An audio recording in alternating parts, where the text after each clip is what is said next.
طلباء کو مشکل الفاظ کے معنی بتائیے، سمجھائیے اور تختہ تحریر پر لکھیے۔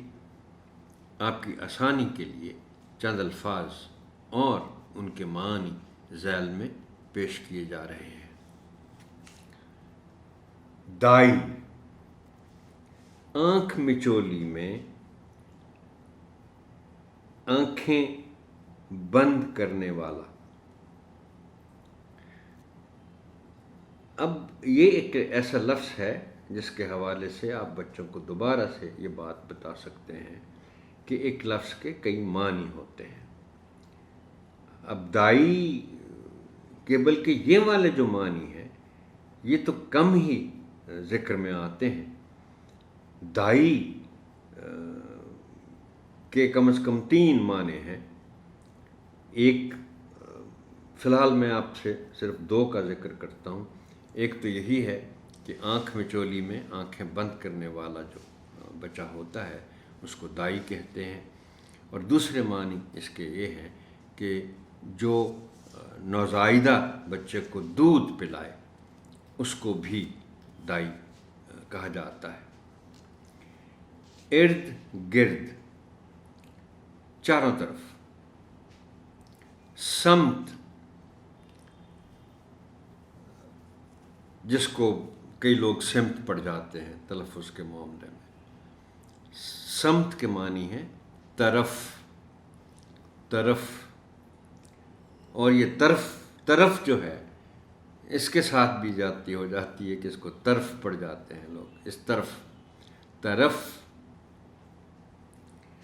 چوکس، خبردار، ہوشیار۔ چوکنا، اب دیکھیں چوکس بھی ہوشیار، چوکنا بھی ہوشیار، لیکن چوکس اور چوکنا واقعی صحیح معنوں میں مترادفات میں شامل ہیں۔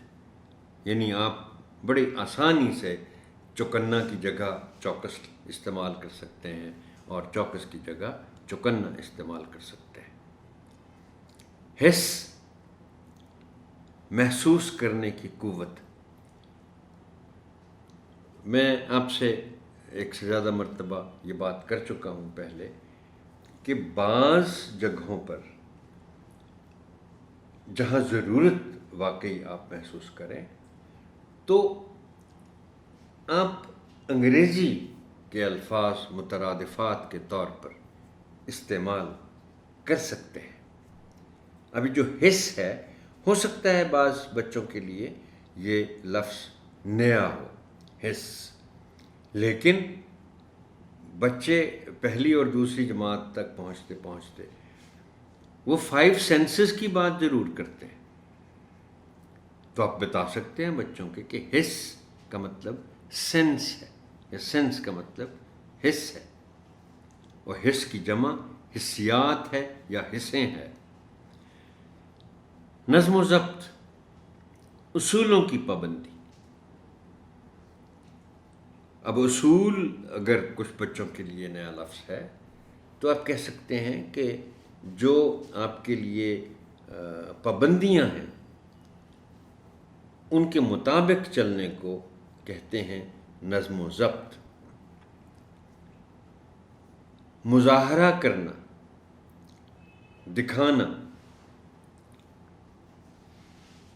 اظہار کرنا، کسی کام کو اس طرح کرنا کہ لوگ اسے دیکھیں یا دیکھ سکیں تو وہ آپ مظاہرہ کہتے ہیں۔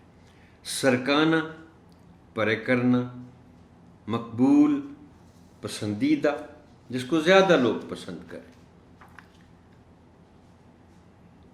صحت افزا، جس سے صحت بہتر ہو۔ کثرت، ورزش، نشو و نما، پرورش، مواقع، موقع کی جمع۔